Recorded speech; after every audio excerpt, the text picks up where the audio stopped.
nếu nhớ xong nó ta chỉ nó bé ở mù cuối chân này ha bé mù xe lấy ship từ chân này nữa ta chỉ nó chơi bé ở sẽ kế sữa ok ta chỉ nó chơi nên cho cuối xe bé mù xe lấy ship từ chân này nữa nói tiền trốn chó lấy ship từ chân này xe lên từ tụ thị nói cuốn trốn chó cho lúc tết chờ lọ kia thế bé cho nên mù xe nè xe nữ trong này cháu ok ta chỉ nó lên cho cũng mù nữa let's go.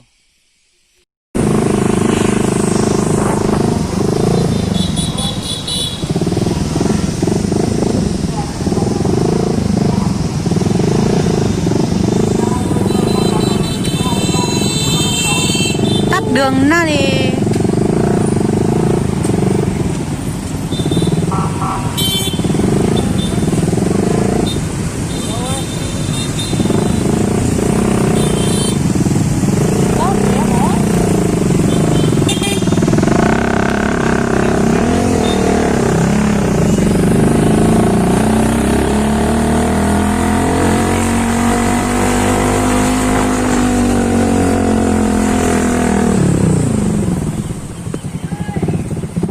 xe là chiếc từ chân này nhập để bác Hàn nữa nó này trông xa đó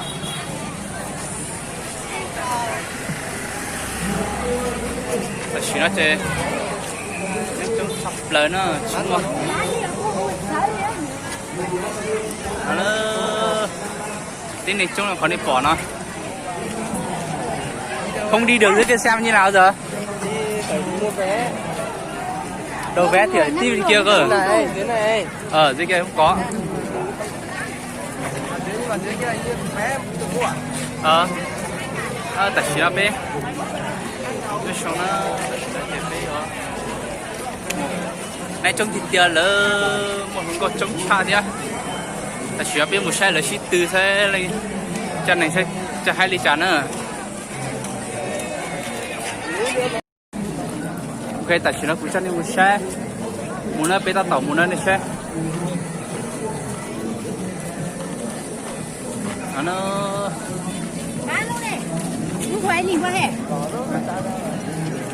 nó này xe lấy cho nhanh nữa, cho nên một xe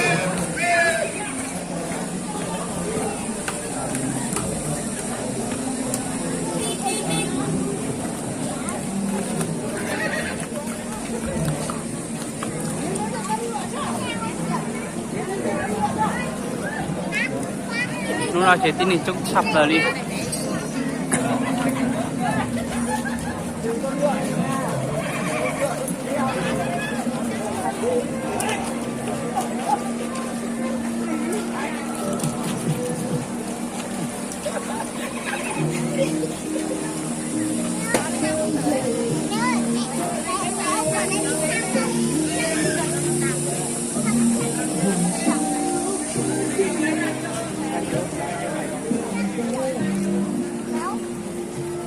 nó thằng nó bây giờ nó xe gì ta biết muốn nó phút tháng thế nào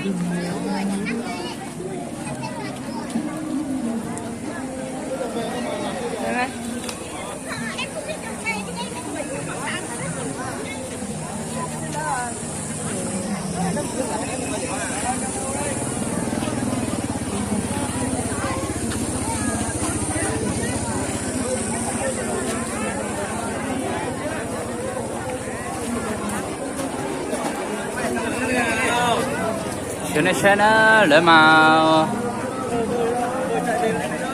nó chung tiền nữa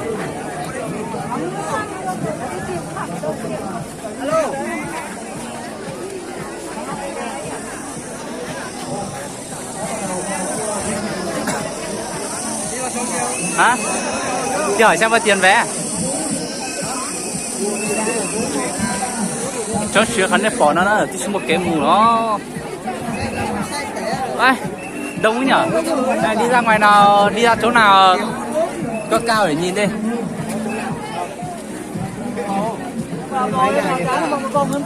giờ mua vé vào trong còn đéo có chỗ đứng chứ đi ao mẹ cứ thăng này bây giờ có xem hố à bây giờ mấy tờ mò à nhỏ ít tảng là làm thái ê đi chào với tiếng mà à nó bị xe mình mua xe bị nhà bị tụi nó kia nó bị kia sao bây giờ xe tàn là biết nó cũng sao à đi tại sao mà chúng đi tiền à mua ta chơi lúc xưa nó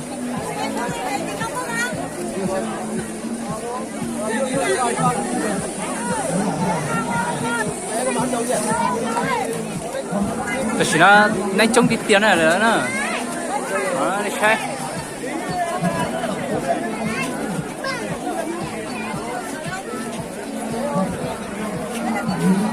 bây giờ đi đâu rồi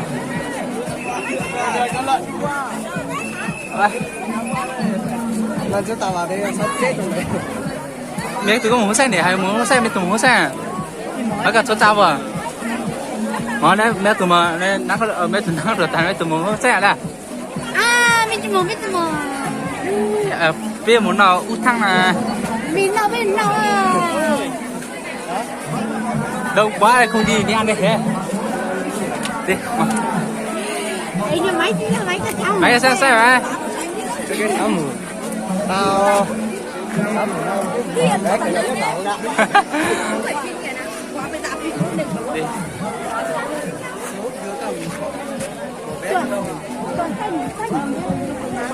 trong cái này tại sao nó tích chữ mua cái mù cho tôi là của tôi cho chó là của chó nữa lúc xưa nó chơi trong chọc lời đi mà cái gì kia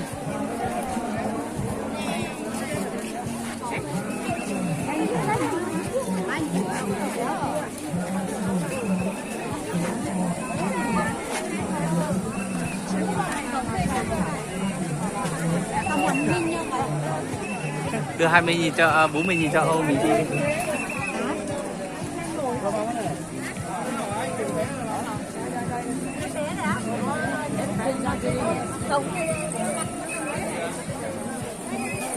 có mà 50 à?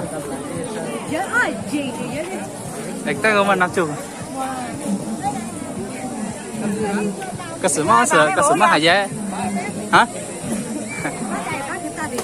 Đi lót hơn rồi đi vì đi ấy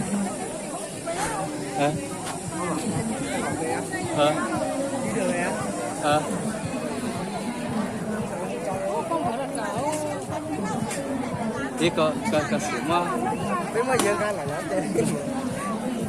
trước bọn nó còn nhảy qua chỗ này đi mà bây giờ bọn nó xây tường nếu gì được rồi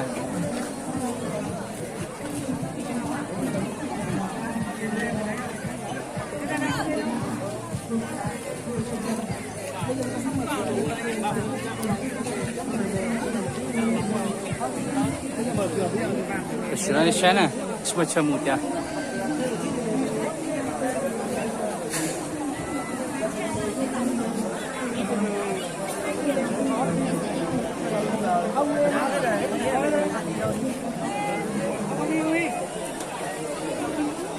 Ông đi đứng đây 5-10 phút nữa người ta mở cửa đi qua.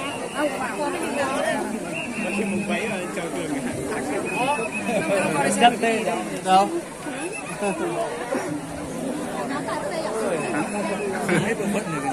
rồi sao?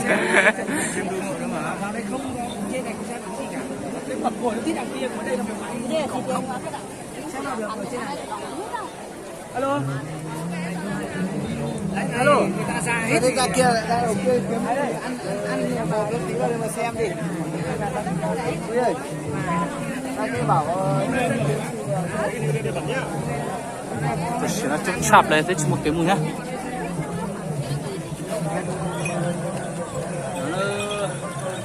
xe đấy này là ship tiêu nó lo thì tiêu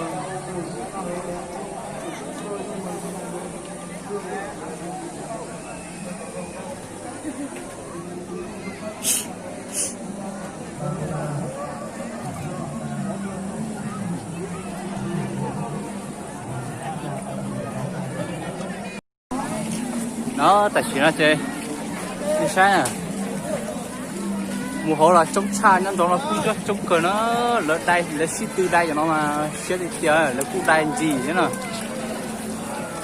nó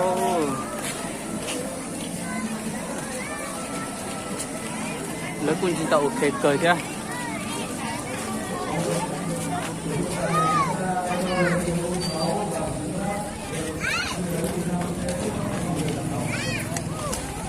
cho xét hơn nó tích quả gì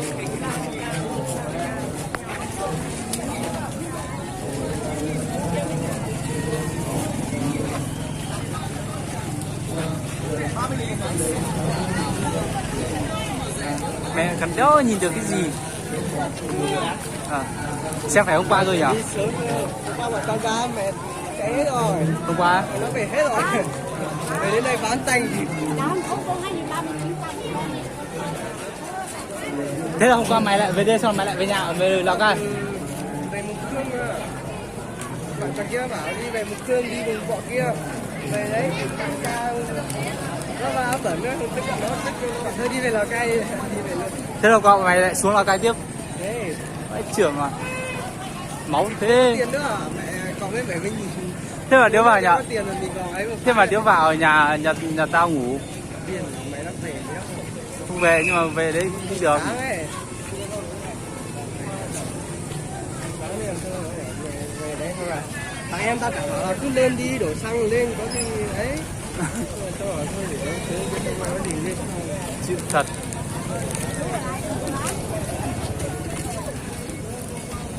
Có gì nhà nghỉ khác nơi không thì thấy lại phải về si ở lại. Đó, tại chỉ nó Sao? trông sập lên. Cũng còn nhưng mà kiểu là ở mấy chỗ Không đắt đấy. không đắt với cả nó ở trong mấy nó không quen đấy.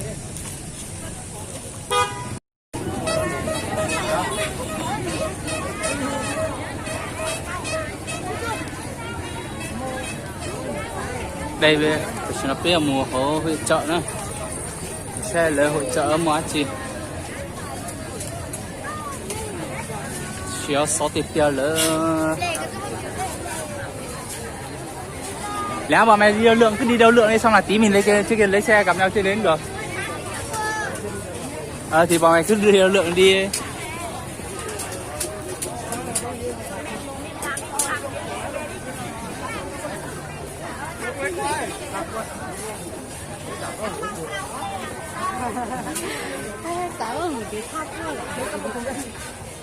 Nó lơ phải này. Cứ chiều nó thì cú chọc lớn nữa, phải nó.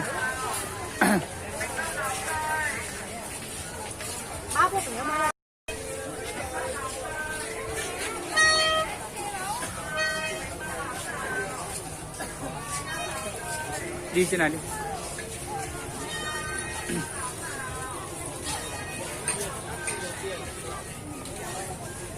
Sáu tiền nữa, cái chuyện nó bé tao toàn cao khử chứ.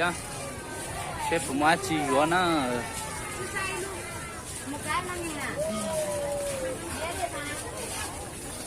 6 tiền nữa. Có hai lục tiền á, cái chuyện nó mới đây có mà chơi.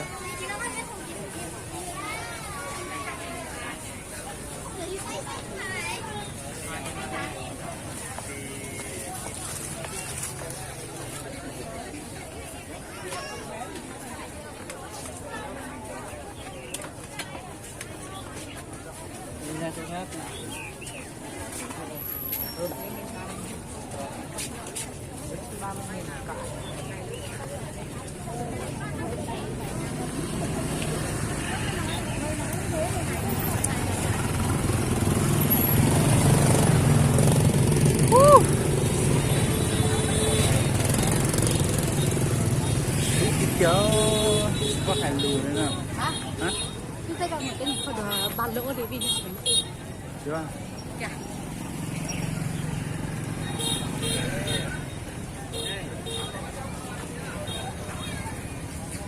Chợ gần đó có Đi mua.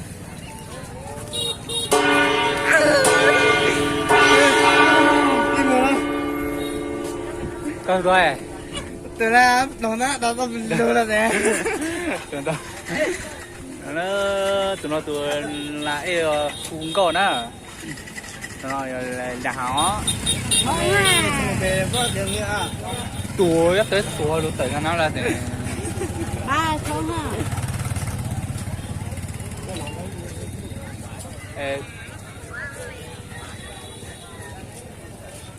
他能够啦，这不能够嘞，不能够给丢。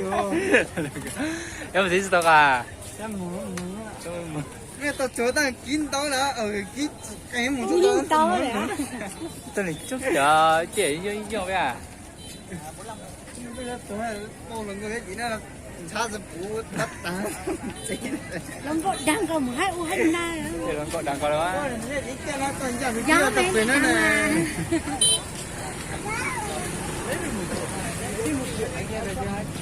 Ô. Xuống đây.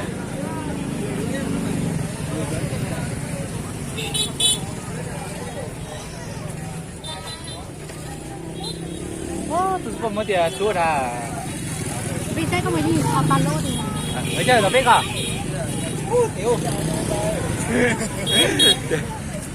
À, tú tố rồi, tú nghe gì à? Tú. Đây nha chỉ hút và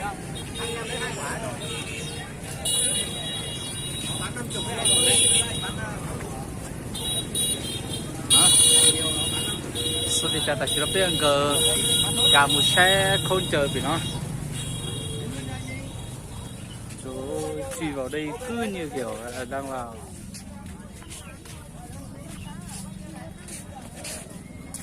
quần áo sẽ con gì đấy có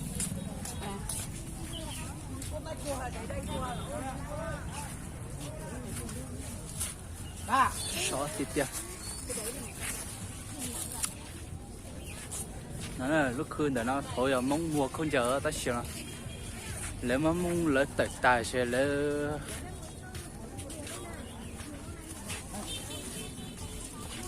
nếu mong lấy tờ một sản đã tài sẽ lấy theo tàu mọc của nó nè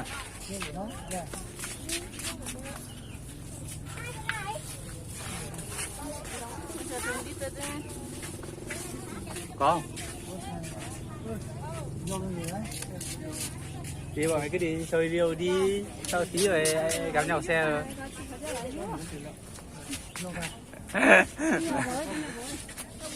Đi cứ đi rồi đi sau tí gặp nhau xe hả đấy lượng ra kia lượng ra kia đâu nó cũng ra được bao lô Hải ơi bao nhiêu kìa hả đảm bảo vừa chắc có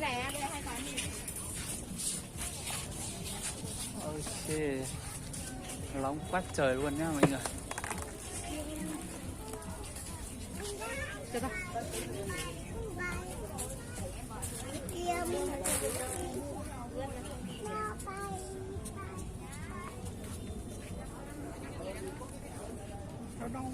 Hop cái tiền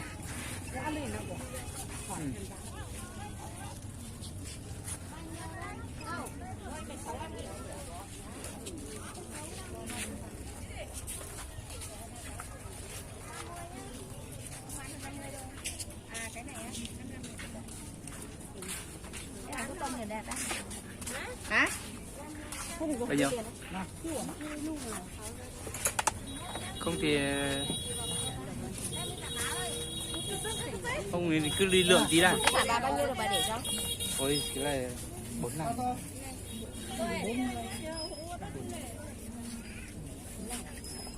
Giờ đi tìm tí về nào. Có tôm để cho con này nó đắt này.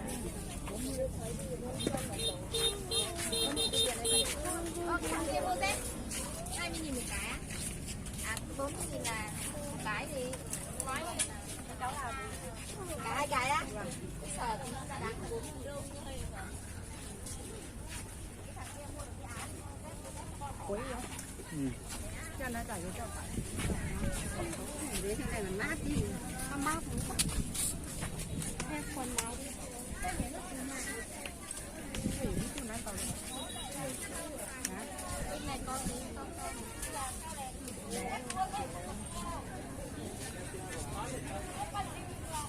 Không có màu đây, màu khác.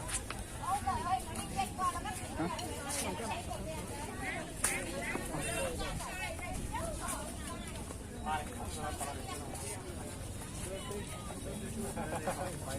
Trên kia tao. Có chiếc sữa, Sữa này.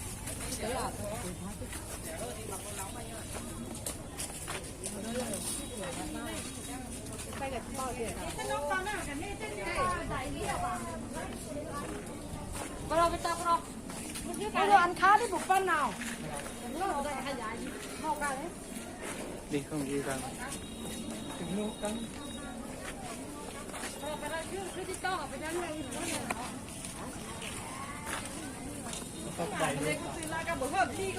Rồi cặp đấy. Đây về con. Bác bà tới. Cái xe nó cô. Tôi chưa ăn thằng ấy bà. Con chờ. Bây giờ con chờ ta chờ muốn gì kỳ nhà nữa. Gì chứ bố làm ra hả?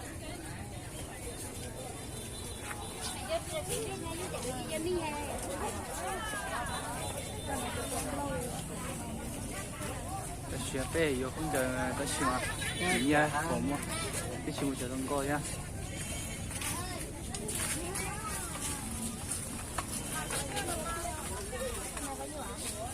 Nè.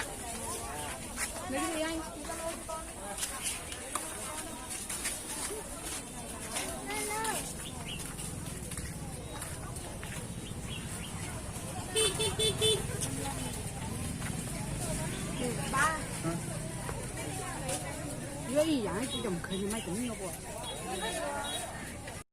Hello, xin các bạn, xin chào và quay trở lại kênh Báo Vlog nha. Hôm nay mình sẽ Tàu phố Thạch Răng đây. Tàu phố Thạch Răng đây. mình sẽ dẫn các bác đi xem một quán phở ấy, ngon cực kỳ luôn. Tàu phố Thạch Răng đây. Quán đấy là nổi tiếng trên Bắc Hà nhá. Tàu phố Thạch Răng đây. Mình sẽ dẫn các bác đi xem ẩm thực. Hả? Đi rồi.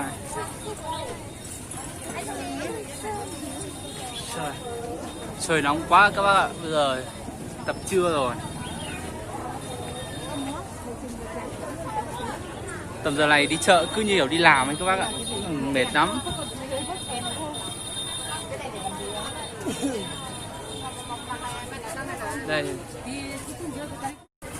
Đây các bác này, rất là nóng rồi, nóng bức mà đến nỗi là như kiểu mình đang ở trong lò ấy nhá. Đấy, các cô bán hàng phải bật quạt lên, mát rồi.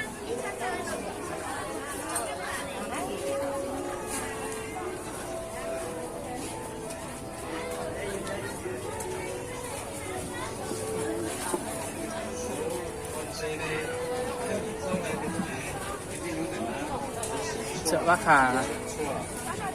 Chợ Bắc Hà là được mỗi hôm nay là đôi lượng nên là hơi đông người các bác, không là mọi khi là vắng lắm.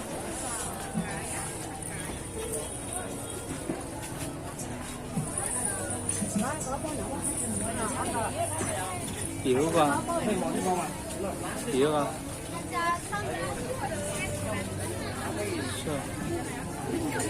Trời người ơi, nóng quá. Vừa nóng vừa bẩn này.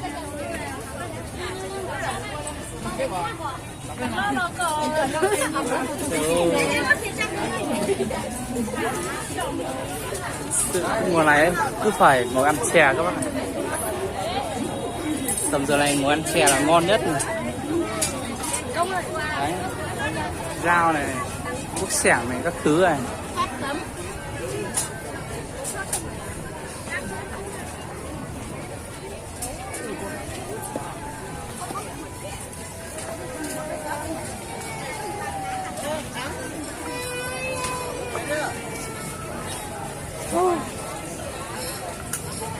Thật sự rất là nóng ực nha. Bây giờ mình sẽ đi về các bác, nóng quá, mình không chịu nổi đâu. Đi chợ cứ như kiểu đang đi ăn cướp ấy, mệt lắm. Đây các bác thấy còn vẫn đang đông người nhá. Rất là đông người luôn.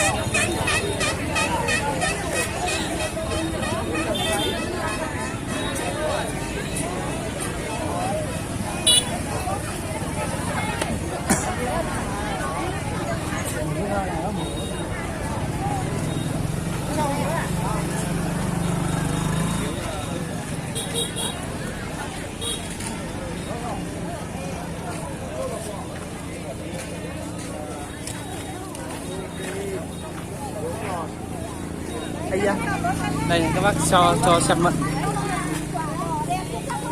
Wow, to nhỉ. Một đẹp nữa đâu, đây này toàn lá đẹp đây này. Chị gái rồi. Bà, to với tiền cân hả bà? Đây là 45.000 với lại 450. Đấy cô vài cân đây, rồi về nhặt của đây này. Hả? Đều. Không, không được đâu, cô lấy hết thì 118 thôi, không được đâu.